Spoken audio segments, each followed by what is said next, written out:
Do you know how your ideal client takes her coffee? If you do, you want to watch this video. I'm Cherie Sutherland, and I help entrepreneurs just like you supercharge their marketing strategy using Pinterest so they can have the impact and income that they dream of. If that sounds interesting to you, you should probably subscribe because I give all kinds of fantastic tips every week. Ooh, so much fun. Okay, so if you know what your ideal client takes in her coffee, you're probably doing it all wrong. If you know what kind of handbag she wears on a regular basis, you probably aren't connecting with her. If you know what kind of car she drives, what area of your town she lives in, you're probably not going to be very successful. And here's why. One of the things that the gurus like to tell you is that in order to really understand your ideal client, you have to get into her head or his head.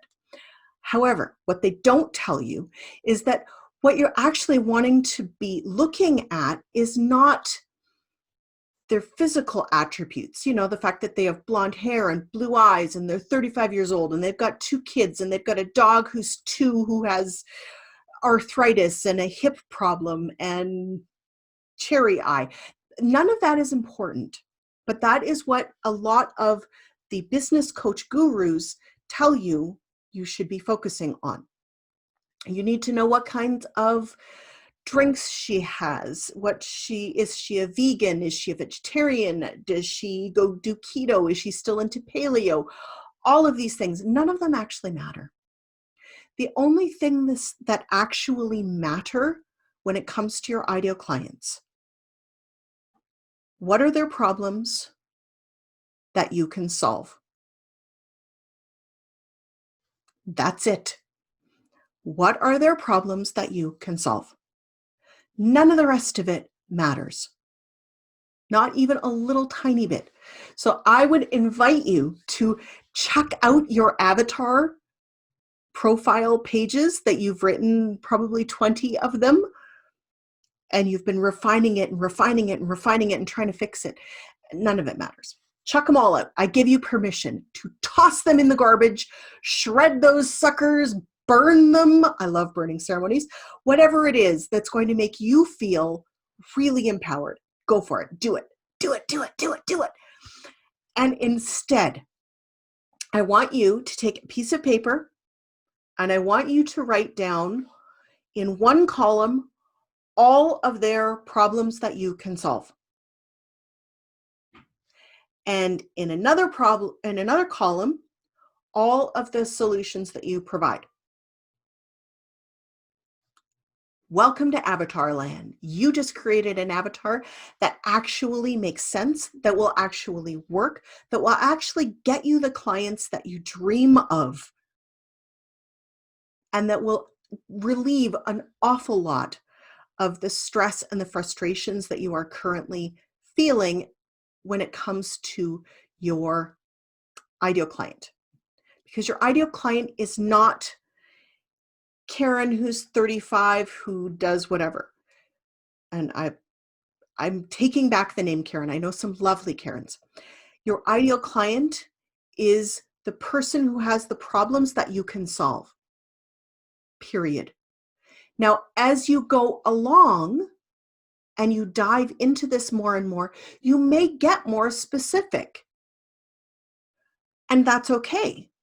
But I never, ever want you to get more specific about making assumptions about the kind of consumer that they are, because that is a path to madness in most cases. It really is. It's the way that you are going to keep yourself small and keep yourself from growing into the business that you actually want.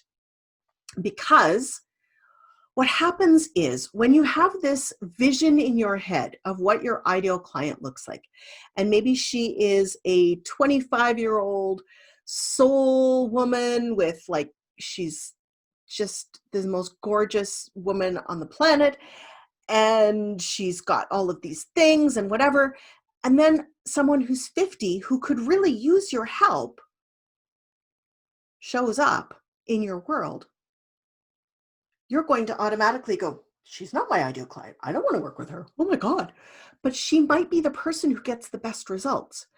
And until you've done this work enough to know for sure, don't limit yourself by what their physical attributes in your mind should be. Limit yourself only to, does this person have problems that I can solve? And if the answer is yes, lean into that. Solve their problems, make their life incredibly different than it was 20 minutes ago before you met them. That's it. That is all you should be doing. And I don't care who you are, even someone who's really big. If you think about who their niche is that they serve, they do not niche down that hard. If you look at, say, Tony Robbins, he's a great, perfect example of this, okay? He doesn't niche down like that. His ideal client isn't Marie who lives in, okay, I'm going to rhyme it, who lives in Sault Ste. Marie, that's a place in Canada here, who drives a Prius, he doesn't have any of that. His ideal client is people who need his help, period. Now, he has different ideal clients for the different levels of business that he runs. The people who go to the personal development stuff are different in some cases from the people who go to his business classes. And that's okay.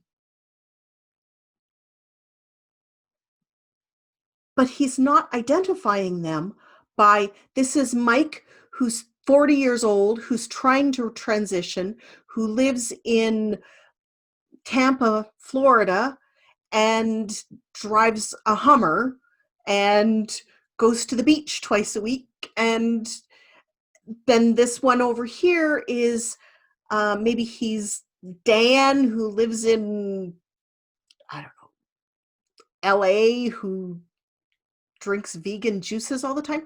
He doesn't define them like that because it doesn't make any sense for your business to define people like that, to define your ideal clients like that. He defines them by their problems. And what he does, and what I encourage you to do in all of his marketing, he gets people to raise their hands. Is this you? Yes. Is this you? Yes. I identify with the things that you are offering. That is who you want to work with, is the people who raise their hand and say, yeah, that's totally me. I need this help. Please help me. Please help me with this. Those are the people you want to work with. And it doesn't matter. It really doesn't matter, any of it, except for, do they have a problem you can solve? And do you have the solution that they need? And when you marry those two things together, you create your ideal client based on real, boots on the ground, important facts, not on some airy-fairy, do they meet this imaginary person that I have in my head who I want to work with. 9 times out of 10, they are not going to be even remotely close to what you imagined your ideal client looking like. Now, how does this relate to Pinterest? Because I'm sure you're thinking, okay, you're talking about all this, but how does this relate to the Pinterest thing that you do? Because I don't know. How this relates to Pinterest is that, again, Pinterest, yes, you can do some keyword research, you can do hashtags, you can tell Pinterest who you're looking for, but you're telling Pinterest who you're looking for based on the problems that you solve, the problems that your clients have, by that marriage. And Pinterest will show your pins to people who have the problems that that you are identifying and are looking for the solutions that you have, that you can provide to them. That's it. So when we get all hung up on the stuff that doesn't matter, it really frustrates me. And I know my first couple business coaches did this to me too. And it made me really question myself because I didn't want to do it. I felt a lot of resistance to it because it wasn't true. It wasn't logical for me. And then, as I've gone, I've realized that none of that really matters. What matters is, what problems do they have? What solutions can I provide? And let's find those people who have those problems, are looking for these solutions, and can work with me. That's it. That's all. So I hope that this has been incredibly helpful for you. If you like the content, do please hit that subscribe button. I do provide weekly videos on Tuesdays that give you all kinds of fantastic, not only business tips, but specifically Pinterest business tips. So feel free to hit that subscribe button, and we'll talk to you later. Bye.